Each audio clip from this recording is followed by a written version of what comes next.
name is Craig Clark. I'm the president of the Portsmouth Historical Society.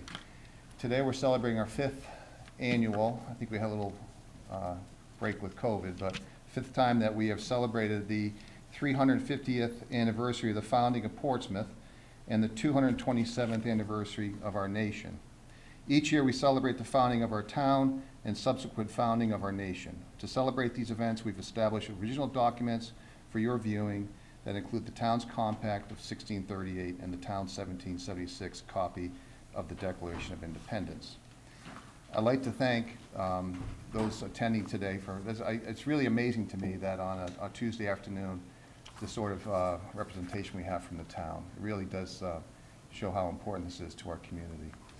I'd like to give special recognition to the Newport Artillery Company, to Jennifer West, our town clerk, Portsmouth Police Department, State Secretary of State Greg Amore, Ashley Salima, and the State Archivist and the Public Records.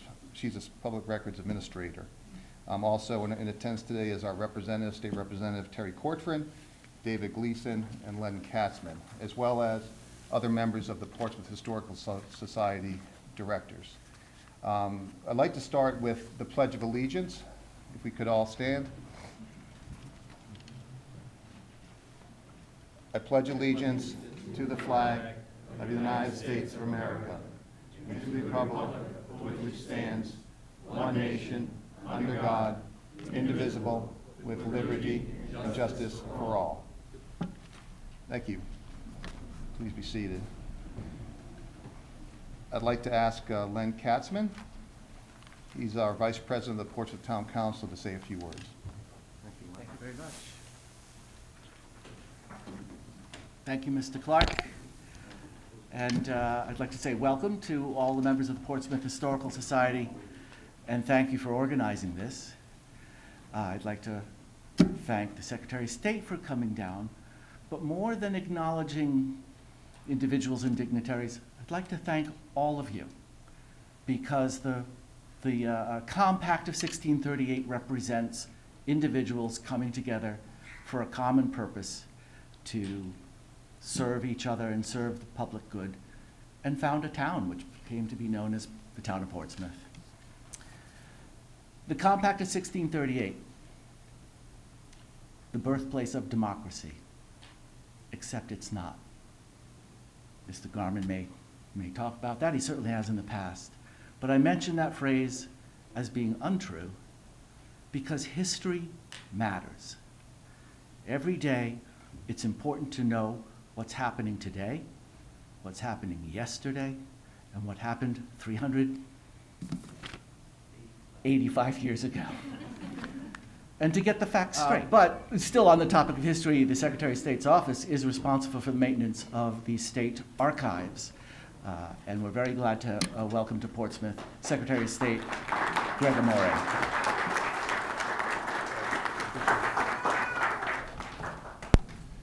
So up until a couple of minutes ago, I was a history teacher at East Providence High School. But I'm also a politician, so I may mix in some things that are not facts. I think it's incredibly impressive how many folks have turned out today to celebrate the founding of the town. It's fantastic, and as someone that appreciates this, not only our history but the preservation of our historic documents, I'm thrilled to be here. You know, when I was teaching advanced placement United States history at East Providence High School, we would start to talk about American democracy, and one of my students raised their hand one day and they said, Mr. Moore, my dad says that the Atlantic Ocean is the father of self-government. What does that mean? And I said, well, that's not exactly true, but there's some truth to that. So if we play off that premise that the Atlantic Ocean is the father of self-government based on 17th century settlers who came here looking for opportunity, religious freedom, or fleeing persecution, then we could certainly say that Narragansett Bay and Aquidneck Island is the mother of self-government and religious tolerance. And I think we celebrate that today. That is why we're gathered. I want to take a moment to thank our archivist, Ashley Salima, who traveled here today, and she's right here. I was pointing at the document and not Ashley. So Ashley is here, the document is there, who traveled here today securing the compact, and very nervous about it because we've had some issues apparently in the past traveling with the Declaration of Independence, but all's well that ends well. And it was Portsmouth Police Department took good care of this. I'd like to use just a moment of your time to talk about how important it is to preserve these documents, but not only to preserve them, but for folks to be able to come and witness them, look at them, read them. It's incredibly important to our history at a time where we need to stress our history and our founding documents. I mean, this document, the Declaration of Independence, is the model for democratic government around the world. The ideals expressed in this document cannot be understated. It's incredibly important to talk about it all the time, and as we come up to the semi-quincentennial, which is not a word, but as we come up to the RI 250 commemoration, it's important to talk about what's in that document, what the promises were, and as Dr. King talked about, the promissory note nature of that document. So while I keep speaking about documents, more than 10 million letters, photographs, important state documents are housed at the State Archives. It is a treasure trove, and I would encourage you to visit it at any chance you can. And I'm going to use this for a shameless plug to move out of that facility, because we are the only state in the nation as an Original 13 colony and Original 13 state to be leasing our archive space is not right. We have embarked upon an effort to build a new state archives and history museum located in the area around the State House, where we can house these documents and then show them without actually having to go through a whole effort to pull them out of the space and present them, just as we do the charter in the State House. I think it's incredibly important to preserve our state's history, but also to commemorate and celebrate our state's history. So this is a perfect example of that. And I am thrilled to be here. One of the initiatives that we have really focused on in our early time in office, and we plan to continue, is civic engagement. And this is a perfect example of civic engagement. Unfortunately, I'm leaving here almost immediately to travel to Middletown High School, where I'll conduct a civics class on the history of voting rights in America. And we're doing that across the state. And our engagement yesterday, we started at East Providence because that's where I had to start, the hometown. The engagement was tremendous. And please invite me back every year when you do this, because I'm thrilled to be here. It's an honor for me to be here, not only with the great staff from the Department of State, but the Portsmouth Historical Society and all the good folks in Portsmouth who've come out today. So thank you very much.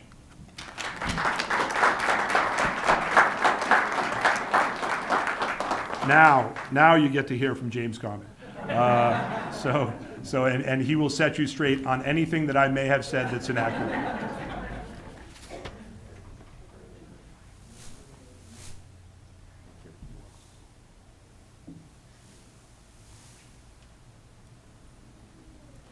I've been asked to give brief remarks, and most of you know I don't do that.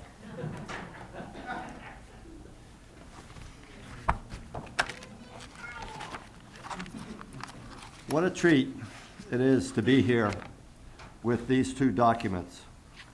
It's a little frustrating because there are two, because it would be nice to concentrate on one instead of the other, but we have to talk about both of them. And I think that that's very important, because they are such iconic documents in the history of our town and our country. I'll talk about the compact first, because it's the oldest.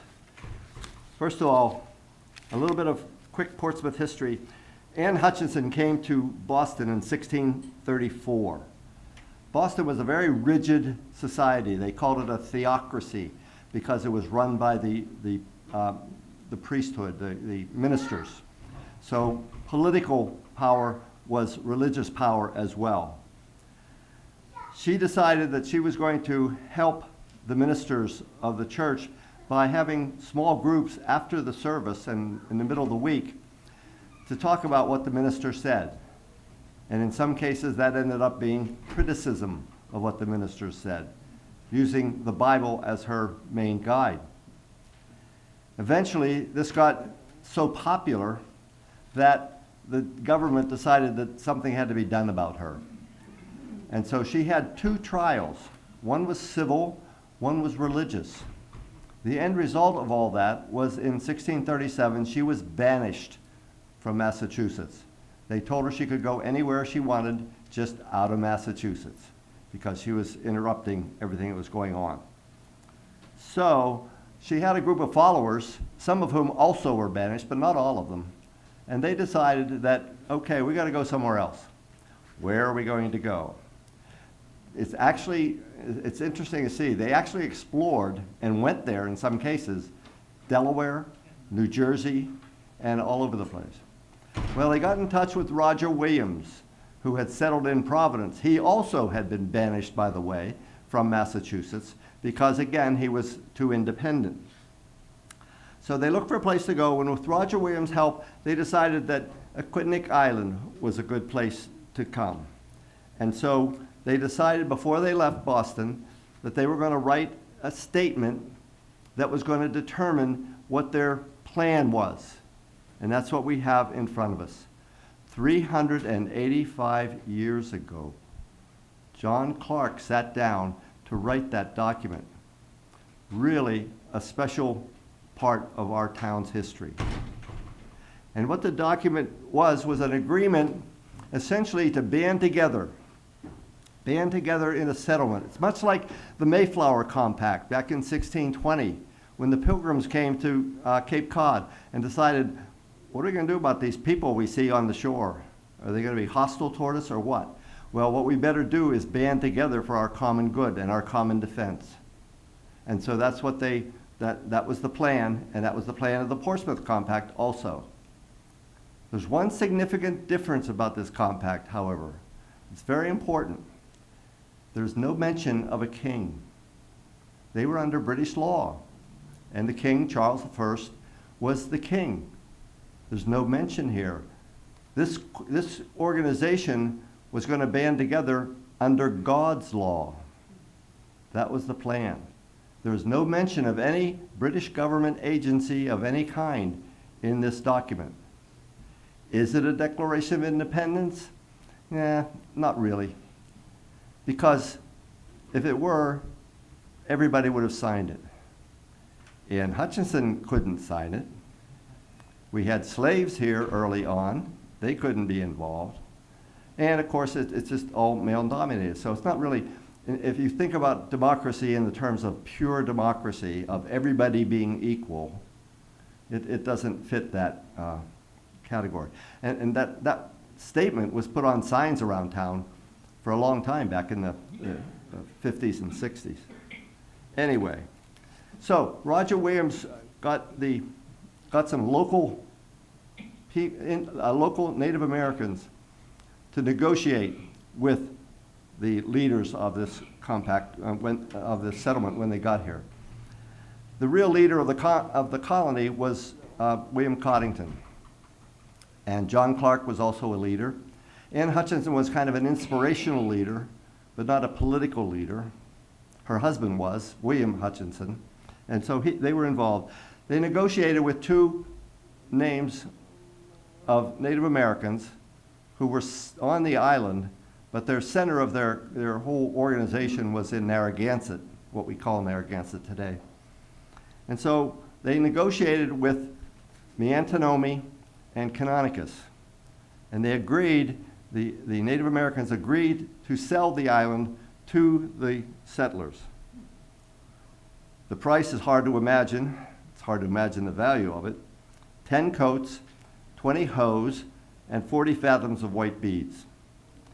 Who knows how much that was worth? I guess to the Native Americans it was worth a lot.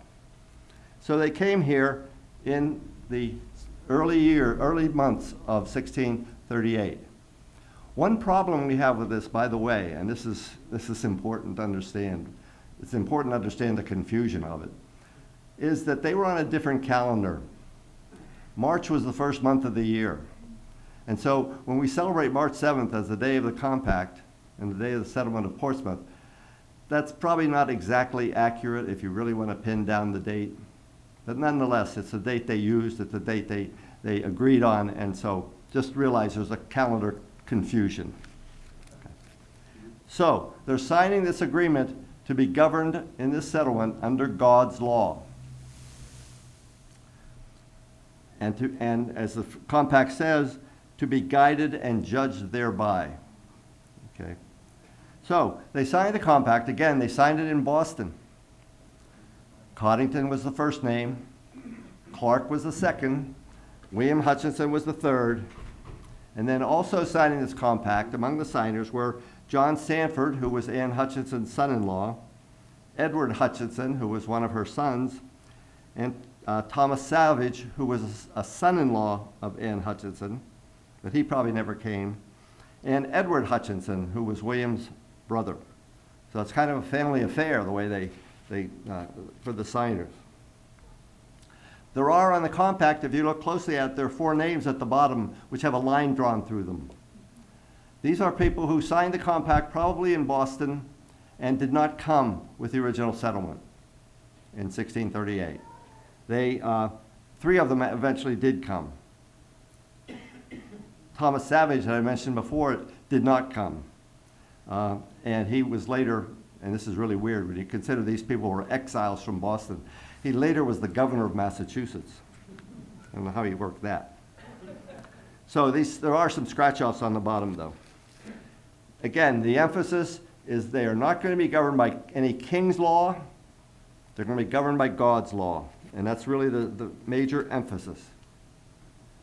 Cutting things short a little bit, Anne came here in March of 1638, walked most of the way, and with her family. She had 15 children, by the way. They didn't all come at that time. And they settled here in 1638. Now, in 1639, not for political reasons, but more for economic reasons, several of the settlers decided that Newport, the southern half of this island, would be a better place for them because they were merchants and they were involved in trade. And you couldn't get much trade out of the town pond. Okay? So where you had this waterfront available in Newport, which had to be major filled in, by the way. They used the Native Americans for that. And they decided that in order to get involved in international trade, that Newport was a better spot. So 8 of them left and settled Newport, led by Coddington. He was the leader of the Newport settlement, and John Clark. So Portsmouth then settled into an agrarian society. There's a lot that I could tell you about Portsmouth's early history, but that's another lecture. William Hutchinson died in 1641, not long after the settlement here. And so Anne decided that she was going to get a little bit further away from Massachusetts Bay because they were coming after her, she thought anyway. She was very paranoid about the fact that they were going to take her back to Boston and hang her on the common, which they did to one of her best friends. So she left and decided to go way out west to the Bronx. That's where she settled, up above the Dutch settlement in Manhattan. And she settled there, and there came to be some rivalry among different groups and so on. The Native Americans, the Sewanee Indians in particular, were very upset about the encroachment by the Europeans. They attacked her home and her village, and she was killed, along with several of her children. I think it was 6 or 7, something like that. One child escaped and got out into the fields, and eventually was caught by the Native Americans. And she lived with them for about 10 years, and then she left them and went back to Boston. So everybody, including people here who claim to be descendants of Anne Hutchinson, probably are descended from that daughter, although she had other sons that stayed in Boston. So she died in 1643. That was it. So the compact, again, an incredibly important document in this town's history. It's an incredibly important document in the state of Rhode Island's history as well. Providence was founded in 1636. This is 1638. So it was just right at the beginning, and it's one of the oldest documents in the state archives today. Very special and a very wonderful opportunity for all of us to see something that a group of people sat down in a house in Boston in 1638, agreed to band together for their settlement, signed their signature. A couple couldn't write their names because there are marks on there. And then here we are 385 years later, being able to look at that. What a treat. It's really special. So I hope you'll get a good look at it. Again, just to remind you that we do not want flash photography on it. So make sure if you take your cell phone, make sure you turn off the flash. Okay, let's talk about this thing up here. It's an interesting story. It's the Declaration of Independence, signed on July 4th, 1776. We've all read it, or have we? It's something that you should read. It's very important to understand the basis of American history. The purpose of this document was to justify the idea that we, the American colonies, were going to separate from Great Britain. Lexington and Concord had already happened a year before. And so this is 1776. Those battles were fought in 1775. But what this document does is to assert the right that the American people had to declare independence, the right of revolution. Think about that. They really had to assert the right to separate from Great Britain. This isn't a matter of we're going to just kind of stay affiliated. It was a matter of we're cutting the tie. The target of the Declaration of Independence is not Parliament. It's King George III, the king. Why? Because of the fact that this is aimed at George III, it really was aimed at Parliament too. But there were people in Parliament who supported the idea of the colonies being separated. Some of them said, let them go. They're too much trouble. We don't want them. So when you're addressing this declaration, you address it to the king, and in the phrases in the Declaration of Independence, who has combined with others, unquote, is an aim at Parliament as well, but it doesn't really say that. It's a lot easier to aim your statement at one person rather than a parliamentary body. So, why is it written? It's written to convince whom? Britain? No. It's written to convince the American people that they have a just cause. And they have a common cause. Remember, this is 13 colonies. 13 colonies that were independent, not only wanted to be independent of Britain, they wanted to be independent of each other.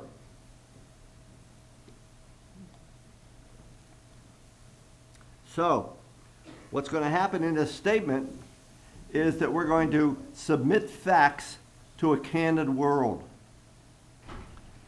Submit facts. Okay? Again, I would encourage you to read it because there's a great deal, an enormous amount of exaggeration of the charges that were brought against the king. Okay? And the words that Jefferson uses, a list of repeated injuries and usurpations. Well, you pick this one here and that one there and this one here, some events that most of the people in the colonies probably had no idea what they were. But the fact that this is all put together in one document says, well, I remember that one. If that one's true, maybe some of these other ones are too. So he's trying to convince the American people that they had a cause to revolt and gain their independence. They didn't expect there would be a war, but they felt that the British would let them go. So the Declaration of Independence is a very significant piece of propaganda. Okay? It's to convince the American people that they had a common reason to do this. And in the writing of it, and about 80–90% of it was written by Thomas Jefferson with a committee. There was a committee who, edged it a little bit here and there. So it's a very, obviously we all know, it's a very important document in our history.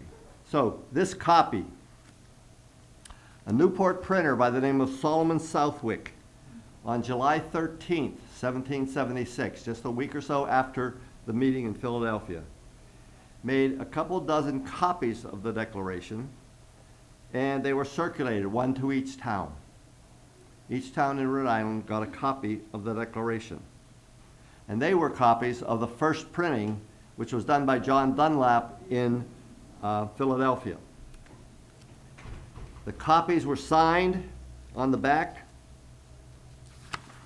by the Secretary of the Rhode Island General Assembly, Henry Ward. There's a little box on the back of this. You can see that it's sort of the label on it. Okay. For a lot of years, the source of this document was here in the town hall, and nobody knew much about it. It hung in the office of the town clerk. Most people thought it was one of those parchment copies that we've seen, and not of much value.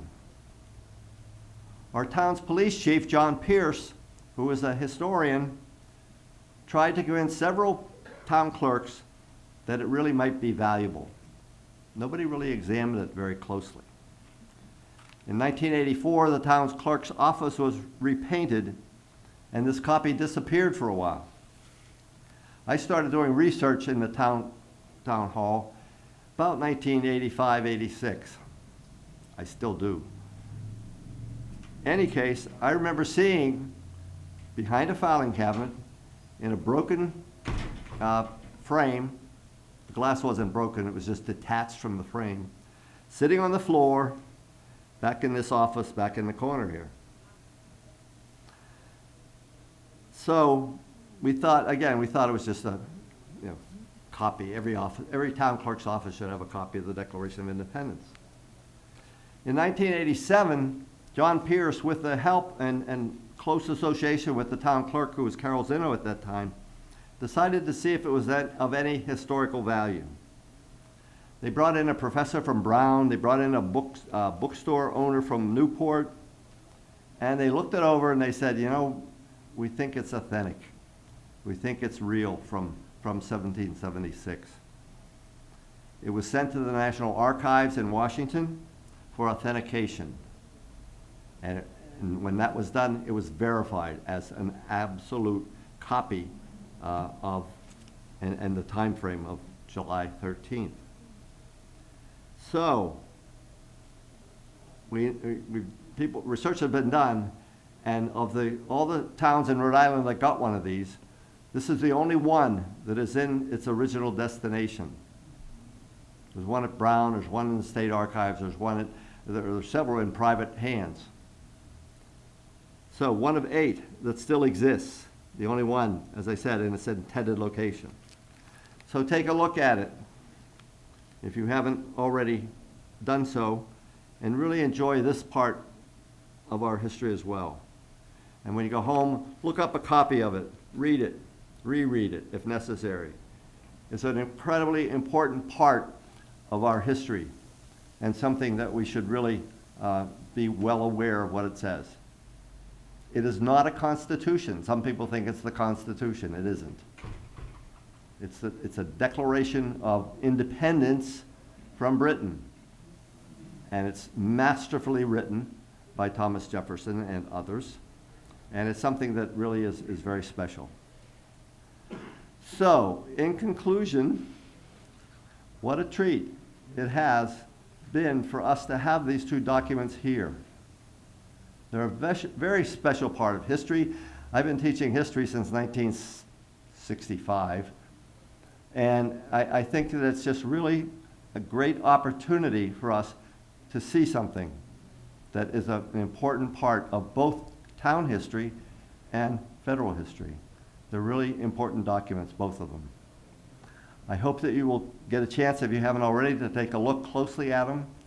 This piece of paper on the table that was written 385 years ago is just incredible. And of course, this copy of the Declaration here. One thing, and as you are looking at them, and we have signs up there saying that, do not use flash photography on these documents, because that tends to wear them out. So turn off your flash if you're taking a picture of it. The Portsmouth Historical Society has some documents for sale out in the lobby, including a copy. We've gotten some really first-rate copies of the compact done, and they're either suitable for framing or they're in frames. And we have them offered for sale out there. And I will say one final thing, that I very much encourage every one of you, if you are not, to become a member of the Portsmouth Historical Society. It's a very vibrant organization.